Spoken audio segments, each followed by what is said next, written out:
नमस्कार, शुभ 24 न्यूज में आपका स्वागत है और आप देख रहे हैं प्राइम टाइम राजस्थान। आइए शुरुआत करते हैं अहम खबरों से। मुख्यमंत्री अशोक गहलोत ने 1.5 महीने पहले राजस्थान में 19 नए जिले व 3 नए संभाग बनाने की घोषणा की थी। अब राज्य स्तरीय कमेटी, राजस्व विभाग तथा मुख्यमंत्री कार्यालय के स्तर पर जिलों की सीमा निर्धारित करने का काम चल रहा है। लगभग काम तय हो चुका है कि किस संभाग में कौन से जिले होंगे और किस जिले में कौन सा इलाका शामिल किया जाएगा। कमेटी में शामिल लोगों ने नाम न छापने की शर्त पर बताया कि सभी 19 जिले एक साथ अस्तित्व में नहीं आएंगे, बल्कि 2 फेज में जिले बनाए जाएंगे। पहले फेज में 11 तथा दूसरे फेज में 8 जिलों का सीमांकन का काम पूरा किया जाएगा। बता दिया जाता है कि 8 जिले वही हैं जिनमें स्थानीय लोग और संगठन और जनप्रतिनिधियों का विरोध सामने आ रहा है। सीमांकन का सीधा काम मुख्यमंत्री गहलोत की मॉनिटरिंग में किया जा रहा है। वे इसके लिए तकनीकी अधिकारियों के साथ ही क्षेत्रीय जनप्रतिनिधियों यानी पूर्व सांसद, वर्तमान विधायक और पूर्व विधायक के सुझावों को भी प्राथमिकता दे रहे हैं। 30 अप्रैल तक सीएमओ के स्तर पर एक रिपोर्ट बनाए जाने की संभावना है, जिसे राजस्व विभाग को भेजा जाएगा।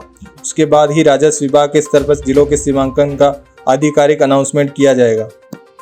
जयपुर उत्तर और जयपुर दक्षिण नाम से 2 जिले बनाने की घोषणा तो सरकार ने कर दी है, लेकिन अभी तक इन जिलों के क्षेत्र तय नहीं किए जा सके हैं।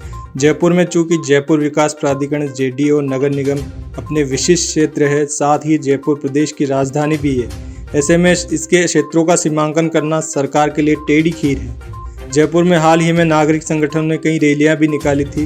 विभिन्न संगठनों ने जयपुर उत्तर और जयपुर दक्षिण के नाम से जिले बनाने का विरोध किया है। संगठनों के अनुसार जयपुर प्रदेश की राजधानी है, इसके लिए अलग अलग भौगोलिक टुकड़े नहीं किए जाने चाहिए। जयपुर का अपना एक महत्व है। भाजपा नेता और पूर्व कैबिनेट मंत्री डॉक्टर अरुण चतुर्वेदी इन संगठनों का नेतृत्व कर रहे हैं। जयपुर का प्रशासनिक व राजधानी संबंधित अति विशिष्ट महत्व वर्षों पुराना है। ऐसे में हमारी सरकार से मांग है कि सांगानेर से आमेर के बीच बसे जयपुर शहर को जयपुर जिला ही रखा जाए। वर्तमान जिले के शेष हिस्से में जयपुर उत्तर या दक्षिण बनाया जा सकता है। उत्तर सिविल लाइन से विधायक और रसद मंत्री प्रताप सिंह खाचरियावास भी अपनी सरकार का विरोध जता चुके हैं। खाचरियावास के अनुसार इतने प्राचीन शहर गुलाबी नगरी जयपुर के 2 हिस्से किसी भी सूरत में नहीं किए जाने चाहिए। पूर्व मुख्यमंत्री वसुंधरा राजे ने इशारों ही इशारों में विरोधियों पर जमकर प्रहार किए। उन्होंने कहा कि बिश्नोई समाज के 29 नियमों में से 13वां नियम है निंदा नहीं करना और 14वां नियम है झूठ नहीं बोलना, लेकिन कई लोगों को निंदा और झूठे आरोप लगाए बिना नींद ही नहीं आती है। वसुंधरा ने सीधा इशारा किया पूर्व डिप्टी सीएम सचिन पायलट और अशोक गहलोत के ऊपर। वसुंधरा राजे ने कहा कि कई लोग षड्यंत्र पूर्वक एक ही झूठ बोलते आ रहे हैं कि वो तो मिले हुए हैं, उनमें तो मिली भगत है। पूर्व सीएम ने कहा कि जिनसे सिद्धांत नहीं मिलते उनसे विचारधारा नहीं मिलती, जिनसे रोज रोज कर्णभेदी और अमर्यादित भाषा सुनने को मिलती हो, उनसे भला किसी सूरत में मिली भगत संभव कैसे हो सकती है। उन्होंने मिसाल देते हुए कहा कि क्या कभी दूध और नींबू का रस आपस में मिल सकते हैं, क्या कभी पानी और तेल आपस में मिल सकते हैं। राजे ने गुरुवार को सूरतगढ़ में विश्नोई समाज के जंभेश्वर मंदिर कलश स्थापना समारोह में ये बात कही। उन्होंने कहा कि बिश्नोई समाज के 20वें नियम में है अहंकार का त्याग, जो कि नए नए राजनीतिज्ञों में कूट कूट कर भरा होता है। हल्दी की गांठ क्या मिल जाती है, पंसारी समझ लेते हैं, न छोटों से सद्व्यवहार न बड़ों का सम्मान, लेकिन हमारी पार्टी में ऐसा नहीं है। वे बोली कि विश्नोई समाज का 10वां नियम है क्षमा करना, लेकिन जो क्षमा योग्य ना हो उसे क्षमा नहीं करना चाहिए। साथ ही पूर्व सीएम ने यह भी कहा है कि 12वां नियम है चोरी नहीं करना। इशारों में उन्होंने पूर्व डिप्टी सीएम पायलट साहब पर निशाना साधा है। नेता प्रतिपक्ष राजेंद्र राठौड़ ने आज 1 दिवसीय दौरे पर सीकर गए और वहां जन्मदिन के अवसर पर आयोजित शिविर में शामिल हुए। भाजपाइयों ने राठौड़ का स्वागत किया। मीडिया से बातचीत के दौरान राजेंद्र राठौड़ ने डोटासरा पर जमकर प्रहार किए और पेपर लीक मामले में उन पर गंभीर आरोप लगाए। बीजेपी नेता प्रतिपक्ष राठौड़ साहब ने कहा कि पीसीसी चीफ गोविंद सिंह डोटासरा पहले अपने घर को संभाले तो ज़्यादा ठीक रहेगा। राठौड़ ने कहा कि टीचर भर्ती पेपर लीक मामले में जांच आगे तक होनी चाहिए, क्योंकि बाबूलाल कटारिया आरपीएससी का वो मेंबर था जो हर 15 दिन में मुख्यमंत्री आवास पर आता जाता रहता था। राठौड़ ने कहा, जब आरपीएससी जैसी संवैधानिक संस्था में मुख्यमंत्री खुद सदस्यों को नामजद करते हैं, उसी संस्था के एक सांख्यिकी अधिकारी कटारा को क्यों और कैसे नामजद किया गया और किसकी सिफारिश पर नामजद किया गया। अब तक सब इंस्पेक्टर की सबसे ज़्यादा इंटरव्यू में कटारा बैठे हैं। हर एक इंटरव्यू और हर एक परीक्षा जो कटारा के जिम्मे थी, उन सब की पवित्रता खंडित हो चुकी है। राठौड़ ने कहना है क्या पता कौन बंदा किस तरह से नौकरी लग गया है, जैसे तैसे करके रसूखदार और पैसे वाले लोग सरकारी नौकरी तक पहुंच रहे हैं, वही गरीब आम आदमी अभी भी पिस रहा है। प्रदेश के मुस्लिम धर्मावलंबियों के लिए अच्छी खबर है। इस बार हज के मुकद्दस सफर पर वे जयपुर से ही रवाना हो सकेंगे।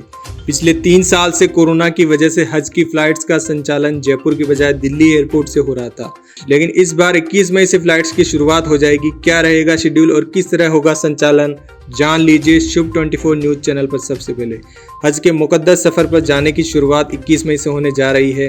राजस्थान के करीब 6800 लोग हज यात्रा पर जाएंगे। हज कमेटी और जयपुर एयरपोर्ट प्रशासन ने हज की फ्लाइट्स का शेड्यूल फाइनल कर लिया है।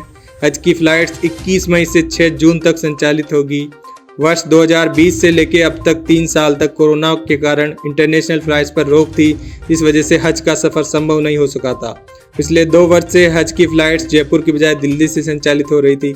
इसमें भी सीमित कोटा होने की वजह से काफ़ी कम मुस्लिम बंधुओं को मौका मिल रहा था, लेकिन इस बार हज की फ्लाइट 3 साल बाद जयपुर से ही संचालित होगी और कोटा भी बढ़ा दिया गया है। लगभग 6500 के करीब हज यात्री इस बार जाने वाले हैं। हज कमेटी ने इसके लिए एयरपोर्ट प्रशासन और एयरलाइन के साथ समन्वय किया है। हज फ्लाइट्स का संचालन टाटा समूह के स्वामित्व वाली एयर इंडिया एयरलाइन द्वारा किया जाएगा। खास बात यह भी है कि हज की फ्लाइट्स इस बार सीधा मदीना जाएगी। हालांकि पिछले साल ये फ्लाइट जेद्दा जाती थी, फिर वहां से मक्का होते हुए लास्ट में मदीना जाती थी।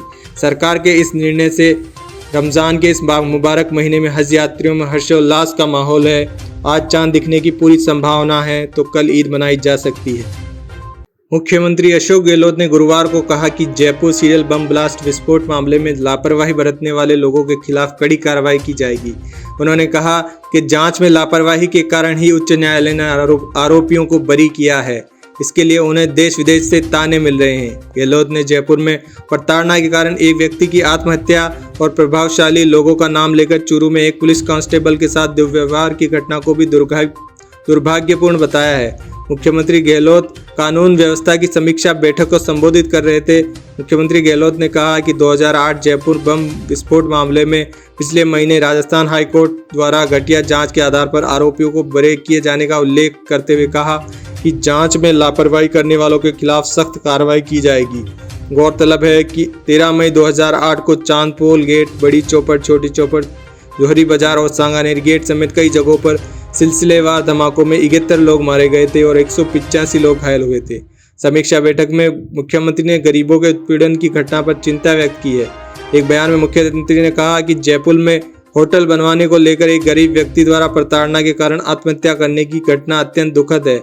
जिला प्रशासन को ऐसी घटनाओं का संज्ञान लेना चाहिए और त्वरित कार्रवाई करनी चाहिए, फिर चाहे आरोपी कोई भी वर्ग, किसी भी समुदाय या किसी भी पार्टी का हो। जयपुर में चांदी की टकसाल इलाके में राम प्रसाद मीणा सुसाइड केस में कैबिनेट मंत्री और हवा महल विधायक महेश जोशी का नाम उछाला गया है। इस पर खूब सियासी बवाल मच रहा है। विवाद थमा नहीं कि जयपुर में एक और सुसाइड केस हो गया है, जिसमें भी गहलोत साहब के एक विधायक संलिप्त बताए जा रहे हैं। आगरा रोड अहिंसा नगर इलाके में 49 साल के संजय पांडे ने खुदकुशी कर ली है। ट्रांसपोर्ट कंपनी में काम करने वाले संजय पांडे ने सुसाइड से पहले ऑडियो रिकॉर्ड कर शब्बीर पर धोखा देने का आरोप लगाया है और शब्बीर को विधायक रफीक खान का आशीर्वाद प्राप्त बताया है। अहिंसा नगर निवासी संजय पांडे ने अजंता ट्रांसपोर्ट कंपनी में काम करता था। जानकारी के मुताबिक उसने ट्रांसपोर्ट कंपनी के मालिक शब्बीर पर धोखा देने का आरोप लगाया है, साथ ही तनख्वाह नहीं देने और नौकरी से हटाने का भी आरोप लगाया है। इस मामले में कांग्रेस विधायक रफीक खान का नाम सुसाइड से पहले ऑडियो में आया है, जिस पर काफ़ी बवाल मच रहा है। बीजेपी के राज्यसभा सांसद डॉक्टर किरोड़ी लाल मीणा, जयपुर शहर बीजेपी सांसद रामचरण बोहरा, शहर बीजेपी अध्यक्ष, पार्टी के पूर्व अध्यक्ष प्रणामी मौके पर पहुंच गए और पुलिस अधिकारियों को मामला दबाने और अब तक गिरफ्तारी नहीं करने और मृतक का ऑडियो बयान मिलने के बावजूद विधायक के खिलाफ कार्रवाई नहीं करने पर बीजेपी कार्यकर्ताओं ने विधायक रफीक खान के खिलाफ मुर्दाबाद के नारे लगाए। बताया जा रहा है कि मृतक के ऑडियो में साफ तौर पर एमएलए रफीक खान का नाम आया है, जिसके बाद से ही ये सियासी मुद्दा बन गया है। एंटी करप्शन ब्यूरो सीकर की टीम ने नागौर के मारोड थाने के कांस्टेबल को 10,000 रुपये की रिश्वत लेकर रंगे हाथों गिरफ्तार किया है। भ्रष्टाचार निरोधक ब्यूरो के मुख्यालय के निर्देश पर टीम ने गुरुवार को कार्रवाई करते हुए कांस्टेबल रामनिवास को परिवादी से 10,000 रुपये की रिश्वत लेते हुए रंगे हाथों गिरफ्तार किया है। एसीबी की सीकर इकाई को परिवादी ने शिकायत दी थी कि उनके भाई के विरुद्ध दर्ज धोखाधड़ी के प्रकरण में परिजनों के नाम निकालने की एवज में कांस्टेबल रामनिवास ने 1 लाख रुपए की रिश्वत मांगी और राशि नहीं देने पर लगातार परेशान कर रहा था। इस पर एसीबी जयपुर के उप महानिरीक्षक पुलिस कालूराम रावत के सुपरविजन में एसीबी सीकर इकाई के उप अधीक्षक पुलिस राजेश चांगिर ने शिकायत का सत्यापन किया। एसीबी के महानिरीक्षक पुलिस सवाई सिंह गोदारा के निर्देशन में आरोपी से पूछताछ जारी है। एसीबी की ओर से मामला भ्रष्टाचार निवारण अधिनियम के अंतर्गत प्रकरण दर्ज कर अग्रिम अनुसंधान किया जाएगा। जयपुर के चांदी के टकसाल इलाके में फांसी का फंदा लगाकर आत्महत्या करने वाले रामप्रसाद मीणा के परिजनों को न्याय दिलाने के लिए पूर्व डिप्टी सीएम सचिन पायलट भी गुरुवार को धरना स्थल पर पहुंचे। सचिन पायलट ने पूरे प्रकरण की ईमानदारी और निष्पक्षता से जांच करने की राज्य सरकार से मांग की है। पायलट ने मीडिया से रूबरू होते हुए कहा, जब किसी की मृत्यु होती है तो सभी को दुख होता है। आदिवासी समुदाय के व्यक्ति ने आत्महत्या की है, ये हम सब के लिए बड़े दुख की बात है। हम मृतक के परिजनों से मिले हैं, हम यहाँ दुख बांटने आई है, ये कोई राजनीतिक पटवंडा नहीं है। इस पूरी घटना की जांच होनी चाहिए, फिर चाहे इसमें कोई भी मंत्री संलिप्त हो। सचिन पायलट ने कहा, मुझे समझ में नहीं आ रहा है कि इसमें इतनी देरी क्यों हो रही है, ये तो तुरंत प्रभाव से जांच होनी चाहिए। पायलट बोले कि कोर्ट में डाइंग डिक्लेरेशन यानी मरते वक्त घोषणा को सत्य माना जाता है, मैं जानता हूँ, लेकिन इस मामले में इंक्वायरी के बाद ही सच सामने आएगा। किसी व्यक्ति या कैबिनेट मंत्री को इस्तीफा देना है या नहीं देना है, या उसको पार्टी में रखना है या नहीं रखना है, ये उस और मुख्यमंत्री दोनों पर डिपेंड करता है। मैं इस पर कोई भी टिप्पणी नहीं कहना चाहता हूँ, लेकिन नैतिकता के हर व्यक्ति के लिए नैतिकता के अलग अलग पैमाने होते हैं। लेकिन मैं इतना ज़रूर चाहता हूँ कि उस परिवार को इंसाफ मिले और तुरंत मिले। राजस्थान में गहलोत सरकार ने चुनाव से पहले कर्मचारियों को एक बड़ा तोहफा दिया है। अब राजकीय उपक्रम, ऑटोनोमस बॉडी, बोर्ड, निगम, यूनिवर्सिटी कर्मचारियों के लिए भी ओपीएस यानी ओल्ड पेंशन स्कीम लागू कर दी गई है। कार्मिक विभाग ने कार्यरत और रिटायर्ड कर्मचारियों, पेंशनर दोनों के लिए आदेश निकाले हैं। ओल्ड पेंशन स्कीम लागू करने के निर्णय की पालना के संबंध में कार्मिक विभाग ने एक आदेश जारी किया है, जिसके तहत जिन संस्थाओं में पूर्व में विकल्प के आधार के अनुसार पेंशन योजना और सीपीएफ योजना लागू थी, उन संस्थाओं के रिटायर्ड कर्मचारियों को सीपीएफ की जगह पुरानी पेंशन योजना का पुनर्विकल्प देने के लिए आशा टीप जारी की जा चुकी है। इस आशा टीप में कंट्रीब्यूटरी पेंशन फंड को कंट्रीब्यूटरी प्रोविडेंट फंड पढ़ा जाने के आदेश जारी किए गए हैं। सभी कर्मचारियों ने गहलोत सरकार का तहे दिल से धन्यवाद दिया है। भाजपा द्वारा पूरे प्रदेश में राज्य सरकार के खिलाफ चलाए जा रहे जन आक्रोश अभियान के तहत आज झुंझुनू जिला मुख्यालय पर जन आक्रोश महाघेराव का आयोजन किया गया। इस महाघेराव में प्रदेश सह प्रभारी विजया राहटकर, नेता प्रतिपक्ष राजेंद्र राठौर, जिले के संगठन प्रभारी केडी बाबर, सांसद नरेंद्र कुमार, जिला अध्यक्ष पवन मावंडिया, पूर्व सांसद संतोष अहलावत, विधायक सुभाष पूनिया, पूर्व विधायक शुभकरण चौधरी समेत अन्य लोगों ने हिस्सा लिया। इस मौके पर नेता प्रतिपक्ष राठौड़ ने जमकर राज्य सरकार पर निशाना साधा। उन्होंने कहा कि जयपुर बम ब्लास्ट मामले में कमजोर पैरवी के चलते गृह मंत्री होने के नाते मुख्यमंत्री अशोक गहलोत को इस्तीफा दे देना चाहिए। वहीं आरपीएससी के गिरफ्तार सदस्य बाबूलाल कटारा हर 15 दिन में सीएम निवास किस लिए जाता था, इसका भी खुलासा होना चाहिए। उन्होंने सचिन पायलट को हनुमान बताते हुए कहा कि अब कांग्रेस की इस लंका का दहन पायलट ही करेंगे। मुख्यमंत्री अशोक गहलोत के मुताबिक फीडबैक बैठकों में सभी विधायकों ने एक स्वर में कहा है कि आपने विकास कार्यों की सभी मांगों को पूरा किया है, हमें आपसे कोई शिकायत नहीं है, हम आपको चौथी बार मुख्यमंत्री के तौर पर स्वीकार करते हैं। गहलोत बोले कि आम जनता में ये माहौल बन चुका है कि सरकार रिपीट होने वाली है, ये नया इतिहास बनने वाला है। राजस्थान की जनता हर बार किसी दूसरे को चुनती है। सीएम बोले कि मैंने एक मीटिंग में कहा था कि सरकार रिपीट होने जा रही है, मैंने इसका बाकायदा सर्वे करवाया है, बदलाव का सिलसिला जारी था, लेकिन इस बार ऐसा नहीं होगा। इस बार पहली बार प्रदेश में सरकार रिपीट होगी। ये इस बात का प्रतीक होगा कि प्रदेश में गुड गवर्नेंस है। गहलोत ने कहा कि खुद प्रदेश प्रभारी रंधावा जी ने कहा है कि राजस्थान में ऐसी कई योजनाएं हैं जो देश ही नहीं विदेश में भी कहीं नहीं है। कई तरीके से नवाचार हुए हैं जिन्हें फॉरेन की यूनिवर्सिटीज़ में भी स्टडी किया जा रहा है। सीएम गहलोत बोले कि पूरे देश के मीडिया में राजस्थान की योजनाओं पर कई तरह के संपादकीय लेख लिखे गए हैं। बात चाहे कोरोना मॉडल की हो, मुफ्त इलाज योजना की हो या अन्य राज्य की कल्याणकारी योजनाओं की हो, राजस्थान अब देश का नंबर 1 राज्य बनता जा रहा है। शादी से पहले दहेज में 1 लाख रुपए और बाइक मांगने तथा दोस्तों को खुश करने की डिमांड से आहत एक युवती ने अपने ही मंगेतर पर दुष्कर्म का आरोप लगाते हुए रतनगढ़ पुलिस थाने में मामला दर्ज करवाया है। पुलिस ने रतनगढ़ तहसील के एक गांव की 20 वर्षीय युवती की रिपोर्ट के आधार पर मामला दर्ज कर जांच शुरू कर दी है। युवती द्वारा दी गई रिपोर्ट में उल्लेख है कि गांव का ही 22 वर्षीय युवक उसे दिसंबर 2022 में घर पर अपनी बहन से मिलवाने के बहाने बुलाया था, लेकिन घर पर परिवार का कोई भी सदस्य मौजूद नहीं था। इसी मौके का फायदा उठाते हुए युवक ने उसके कपड़े उतार दिए और जबरन दुष्कर्म की वारदात को अंजाम दिया। इस दौरान आरोपी ने उसकी अश्लील फोटोएं भी खींच ली और किसी को बताने पर इन फोटोओं को वायरल करने की धमकी दी।